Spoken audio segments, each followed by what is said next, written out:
Welcome to Massive Beers. My name is Matt. We do the beer stuff here.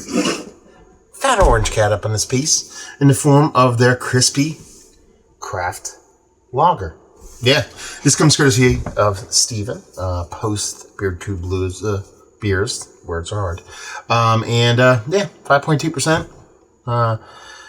Fat orange cat, crispy cat lager. I'm game. Don't have a date on this. It's a lager. Should be fine. Actually, I know Steven actually went to 12% Beer Project, where I'm almost certainly this is where he picked it up. He went there on the way to Beer Tube Blues, so something he picked up there as opposed to off the shelf. Brewed and canned by Fat Orange Cat Brewing Company, Northampton, Connecticut, distributed by 12% Beer Project. Done and done. Yeah, 5.2% crispy lager. Could go in a lot of different directions. We'll see where it goes. Give it a pour, give it a whirl, see what's what. It's a beautiful, beautiful Sunday evening. I have the NFL up right here.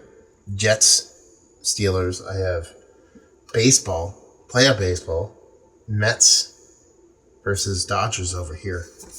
Baseball is amazing this year, not just because I'm a Yankee fan, they made it to World Series, but it's been super electric, super exciting, a lot of great sports going on, craziness, love me some fall. As far as beer goes, it looks like craft brewery lager in the sense that it has a subtle haze to it, nothing too crazy. Obviously not a hazy beer, but it's not hyper ultra clear. Pinky finger, white as white, could be super satiny, foamy kind of head to it, so it looks the part of, honestly, it looks the part of like this lager. Actually looks more of its coloration when I think of crispy American lager. I think of something a little bit lighter than this. This comes off a little bit more Czechy, kind of a little Austrian kind of lager in color. So, yeah. Let's see if we can get a nose. Sweet malts. Very sweet malts. A little bit of almost like a syrupiness to the way the sweetness kind of comes off. Nothing too crazy again. But it has this little kind of elevated peon, just a base Pilsner malt, to where it has this kind of like, I don't want to say like extractiness to it, almost like corny. I don't think there's corn in here, but it has that kind of vibe to it as far as a sweetness or perception of sweetness. Really not much fruit kind of hints of that aromatically.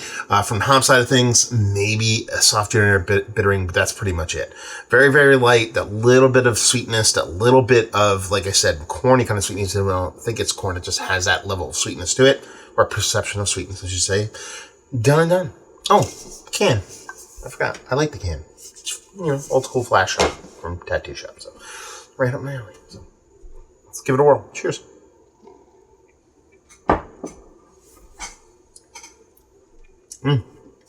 That sweetness definitely follows through in the taste.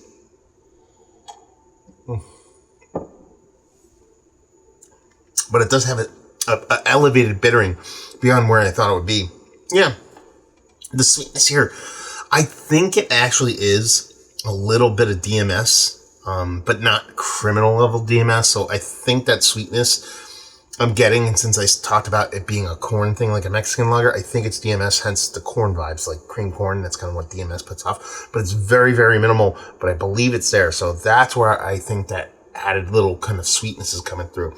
It's not like ruining the beer, but now that I smelled it, now that I drank it, I'm like, okay, it probably has a little bit of that going on. But to be perfectly honest with you, I'm not going to get too hot and bothered about that. I know some breweries, Rolling Rock, stuff like that, actually brew with that little touch of DMS in it on purpose, so I'm not going to get like all snooty and kind of hoppity about it.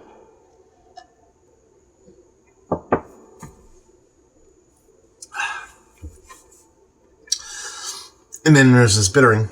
Bittering's nothing too aggressive. Definitely sub like Czechy level, but it's the amount of bittering you'd want for something this level of sweetness.